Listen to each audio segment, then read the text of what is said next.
Hello everyone, this is ANURADHA Sharma and you're watching my channel IELTS with ANURADHA.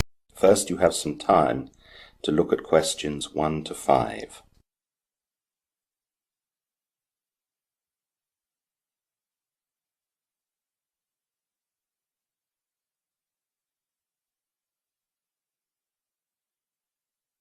Now the full test will begin. You should answer the questions as you listen, as the recording is not played twice. Listen carefully to the conversation and answer questions 1 to 5. Good morning. My name is Keith Waters. I'm interested in finding out about certain type of holiday. Would you be able to help me with that? Welcome to Sunshine Tours Agency. My name's Penny. Yes, I'm sure I can help you with that.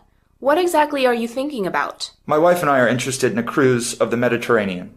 That's a nice idea. A cruise on a ship in the Mediterranean is very popular right now. Can I take some basic details from you first so I can work out what kind of cruise might suit you? Of course.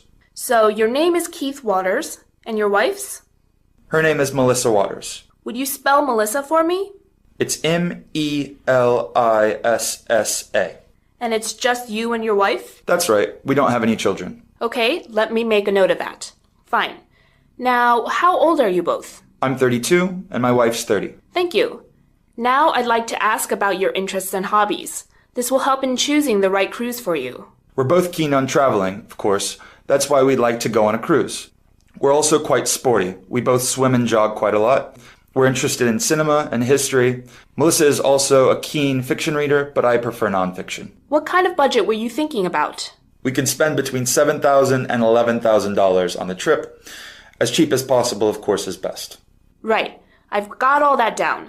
Now, I need to know when you'd like to go on your cruise and for how long. Our holiday window starts on the 1st of July and ends on the 16th of July. Okay. And as for length, we'd like to have at least 14 nights on the ship. Thank you. I'm sure that'll be possible. Before the conversation continues, you have some time to look at questions 6 to 10.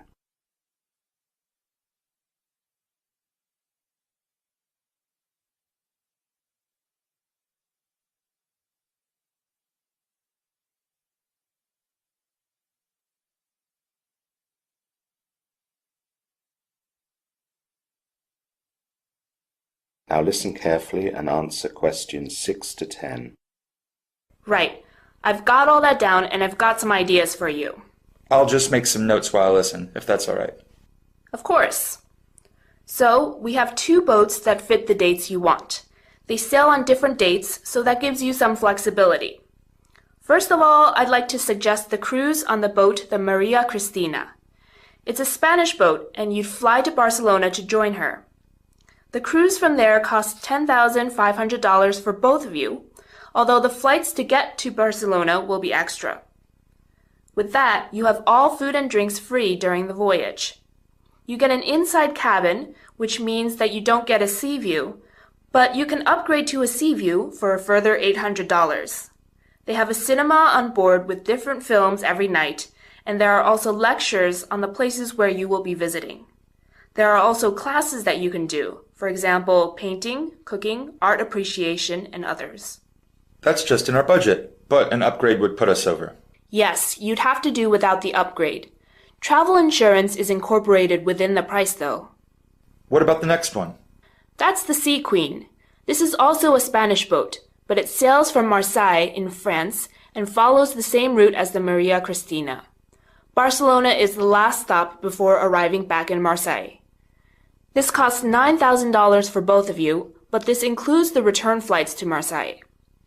With this package, you do get a sea view, and food is inclusive throughout the voyage. All drinks excluding water are extra, though. There are fewer things going on. There is a cinema, but there are no lectures or classes. There is a swimming pool and gym, though, so you'll be able to keep up with your exercise. That's quite a lot of information, so I'd better get back and speak to my wife. She can come back here with me in 2 days, so I'll expect we'll have chosen which boat to go on by then. We can talk further details when we come in then. That's great. See you in 2 days. Yes, see you soon. That is the end of section 1. You will now have half a minute to check your answers.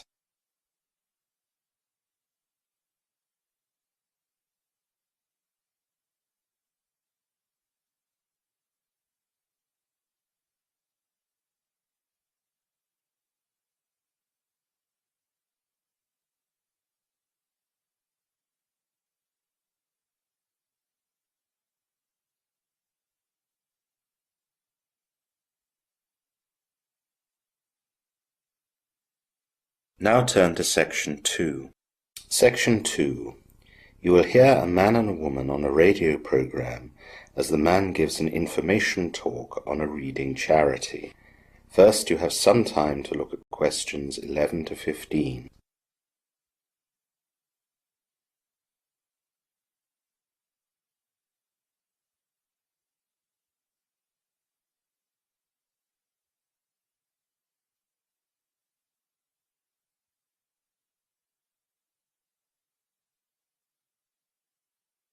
Now listen carefully to the information talk and answer questions 11 to 15. Good morning everyone and welcome to Radio Star, your local radio station. Today we are joined by Jake Matthews, who is part of the Read for All charity. He is coming today to tell us a little bit about it. Welcome, Jake. Thanks, Marianne. So, tell us all about Read for All, Jake. Well, as the name implies, we are a charity that is focused on ensuring that all children have access to appropriate reading books.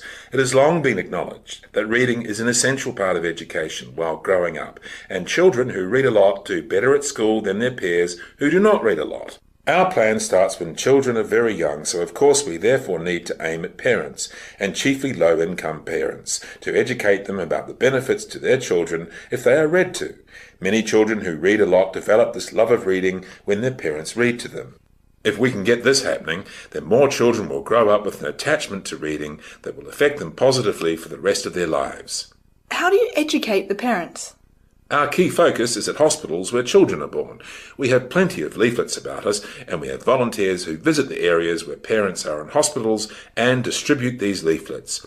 Other places where we distribute our leaflets are nurseries, kindergartens and primary schools, when parents drop off or pick up their children. The parents can then read about the benefits of reading in our leaflets and also see how we can help. How can you help? Good question. We realise that one of the things that stops parents reading to their children is that they do not know which books to read or where to find them. Families on budgets also find it difficult to allocate money to this area of family life when things are so tight. Getting parents to think about these things is also hard if the parents are not readers themselves. If we can get parents to come to our centre or website, we can tell them how to find books at no cost through joining libraries, or they can take away free books that we manage to print at a very low cost. All our books are graded by age, and there are no issues with breaking copyright, as we have permission to use all of them. Also, we have a low-cost app that people can download to their smartphone, as it seems even low-budget families can afford to own smartphones. It only costs $1, and with the app, stories and books can be downloaded for free, and the stories can either be read by the parent or read by a recorded voice. Of course, we try and encourage the parents to do the reading because of all the added benefits that this brings. This has already been a huge success, and we believe that there are now thousands more parents reading to their children than when we started. This will make such a difference to the children's imagination and English skills. Linked to this, immigrant families can read or listen to the stories, and both the parents' and children's English can be improved. You now have some time to look at questions 16 to 20.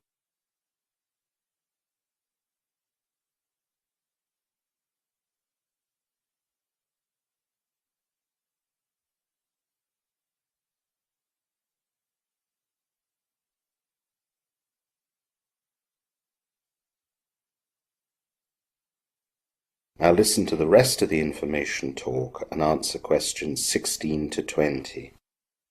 How do you fund all these activities? We only manage to operate because of generous donations. We get no official help. We have one particular donor who supplies the funding for at least 60% of our needs, but the rest all comes from the public. We have various ways that we try to raise funds. We run car boot sales, special dinners, and other similar activities.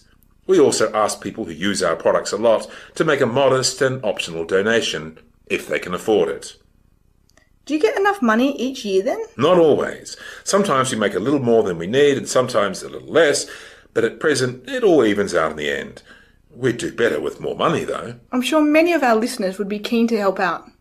How can they find out how to get money to you? Thanks very much for the suggestion. We have a website called readforall.com. There is an icon on the home page labelled Donations. If any of your listeners click on that, they will see the process of how to make a donation. This will probably be more convenient than sending money by mail or trying to find one of our centres. Thanks very much to anyone who does this. I'm sure you'll get a good response. I'd like to tell you now a little about volunteering, as we've received some questions about that. Of course. We cannot afford to pay a salary to anyone who comes to do any work for us, although sometimes we can pay for some modest expenditure incurred for travel from where people live to our centres if we can get receipts. This will all be explained in our volunteer leaflets that can be picked up at our centres or found on the website, but I just wanted to make this clear up front.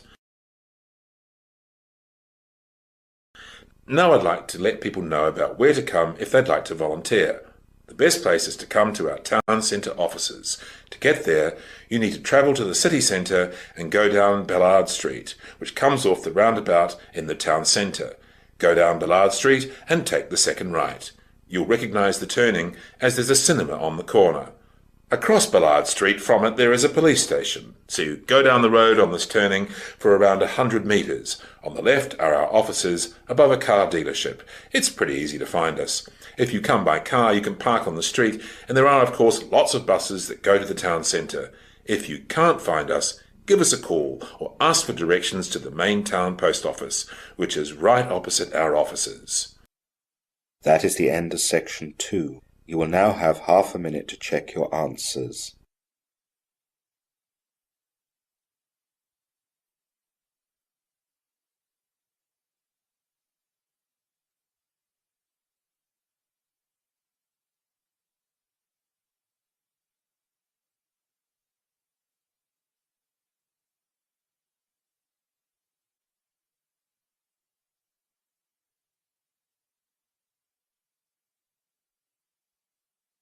Now turn to Section 3.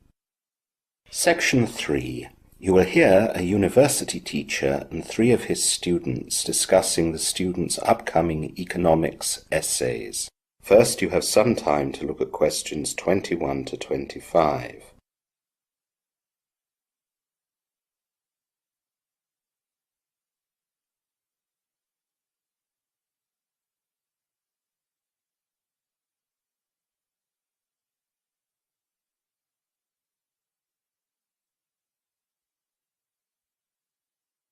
Now listen carefully and answer questions 21 to 25. Good morning, Mr. Stevenson. Good morning, Amy. Are William and Anna with you? They're just coming. Here they are. So, good morning. Now we're all here, let's begin. You've all got your extended economics essays due in next month, and so we're meeting here today to discuss your progress. So, Amy, tell me a little about your essay. Well, it's going fine, Mr. Stevenson. I chose to examine how global oil prices have affected the car industry. That's a good subject at the moment. Those price fluctuations are creating some very unexpected results. Have you had any problems with gathering enough information to shape your essay? Oh, yes. As you said, it's very topical at the moment, and everyone seems to be writing about it. I've more than enough information. Actually, my main headache is with my sources. I don't have much experience with an essay of this type, and I'm not used to creating the citations in the correct way. Yes, the first time that people write an essay at this level, they often have problems with sources. Once you've done a few essays here, you'll learn what to do and you won't have any further problems. We try to help students with this area on our website, where we have a guidance sheet that details all the procedures that you'll need. Oh, good. I'll check that out. Now, how about you, William? You're writing about the Australian fishing industry, aren't you? Things are pretty good, thanks, Mr. Stevenson. I'm not writing about the fishing industry anymore, though. That was my original choice, but I found that the sources weren't very good for that. Really? I thought lots would have been written about that. Well, yes, a lot has been written, but not an awful lot recently. Because there was a shortage in fish stocks around 10 years ago, most writers have focused on that, which means that today's normal situation doesn't attract much attention. Because of that, I decided to write about the effects of immigration on employment figures in the Northern Territory state in Australia. And things are going fine, you say? Yes, I've got plenty of up-to-date sources, but I have a problem with length. I seem to have gone about 2,000 words over the 4,000 word limit. I've reviewed my content and everything I've written is relevant, and there's nothing to cut. Writing too much is a common problem with essays as well. What I can suggest is that you work on the task of revision. Most people find that they are very wordy in their first drafts, and things can be expressed in a much better way with fewer words. I've no doubt that you'll be no different. It will be quite time-consuming, but go through your work sentence by sentence. You'll soon find the length of your essay will soon be acceptable. You now have some time to look at questions 26 to 30.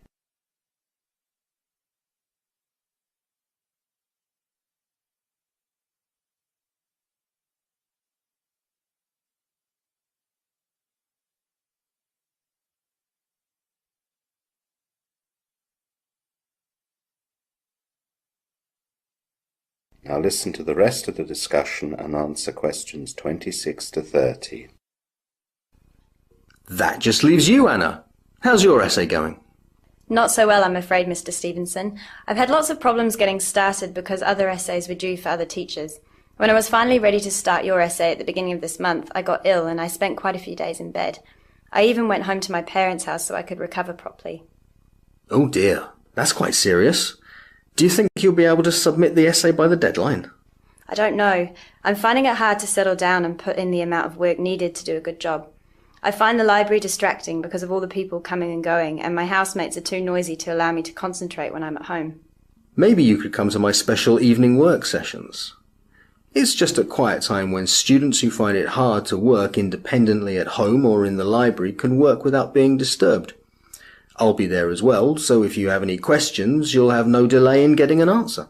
That's a good idea, Mr. Stevenson, but what I really need is an extension, so that I can really do a really good job on the essay. That shouldn't be a problem, Anna, but we have to follow the department rules on that. They specify that you need to supply a doctor's note for what you're asking for.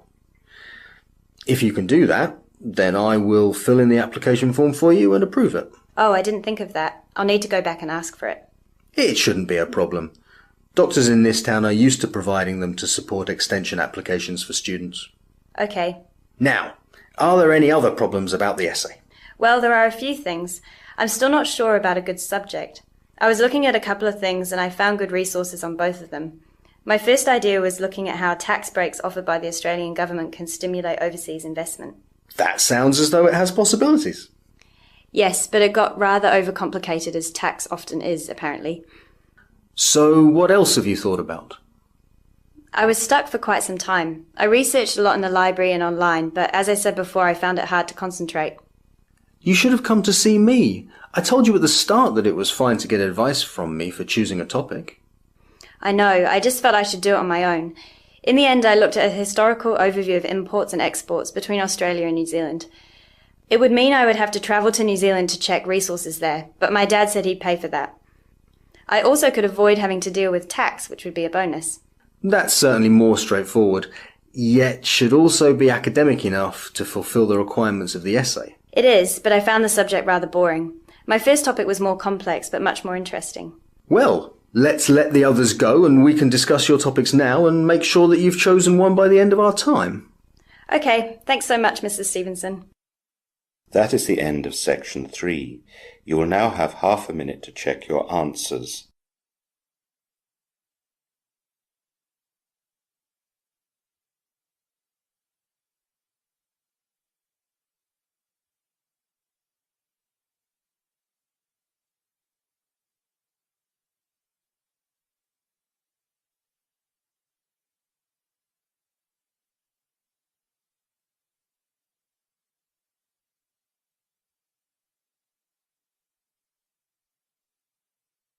Now turn to section 4.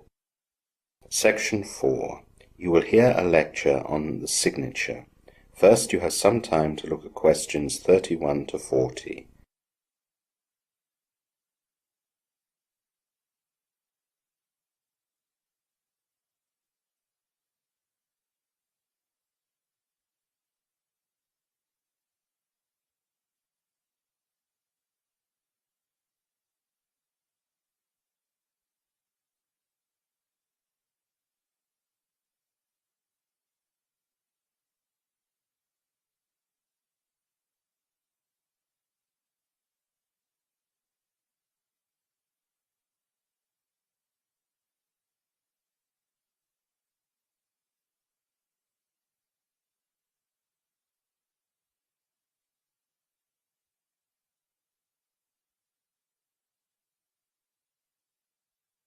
Now listen carefully and answer questions 31 to 40.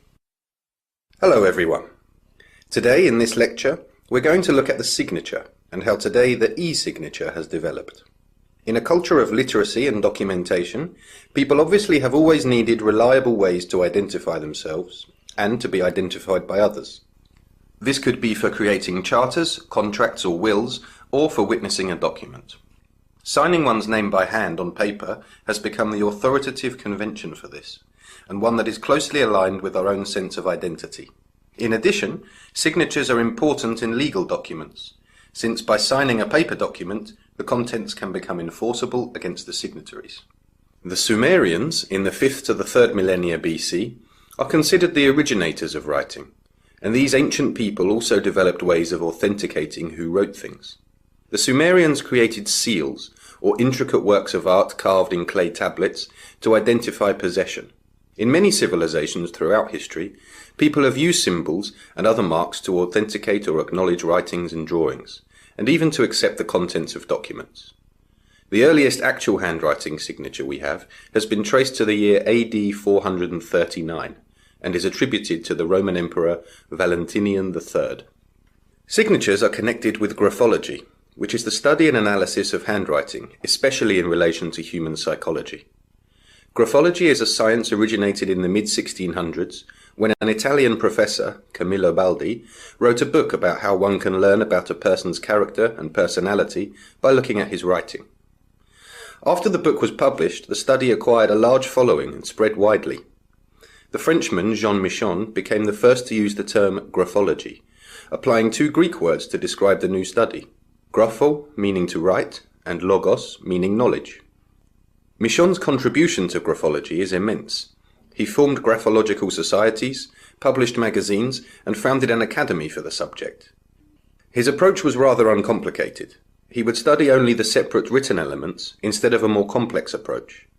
The method implied that presence of one graphological feature indicates a certain trait of character, whereas its absence implies the opposite feature. Not all his students and successors would accept Michon's method, though all agree that handwriting is a way of indicating personality. Wilhelm Preyer, child psychologist, wrote in 1895 that writing originates in the brain, not in the fingers, and that handwriting is actually brain writing. This premise underlines how graphologists believe that a person's handwriting mirrors his or her thoughts.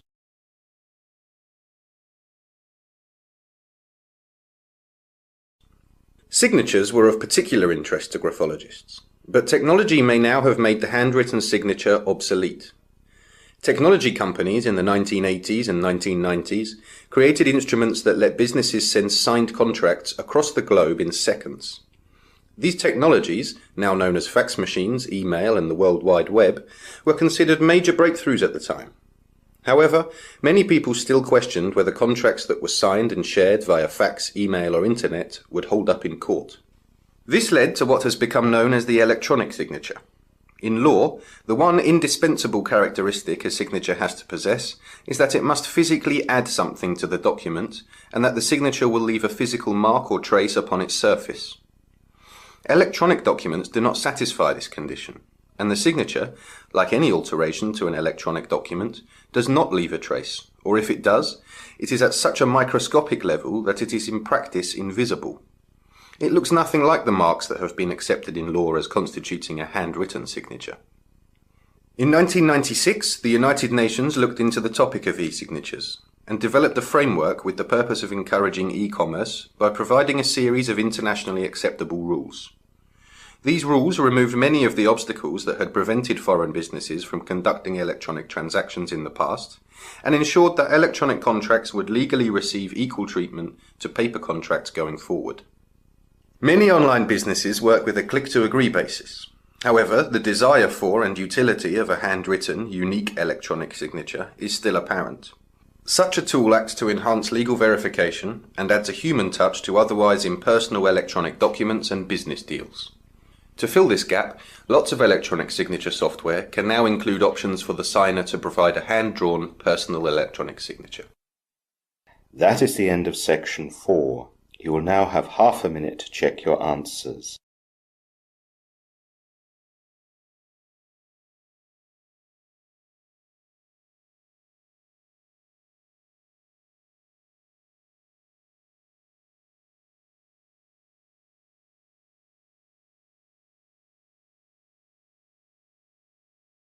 Thank you for watching and stay tuned for more videos.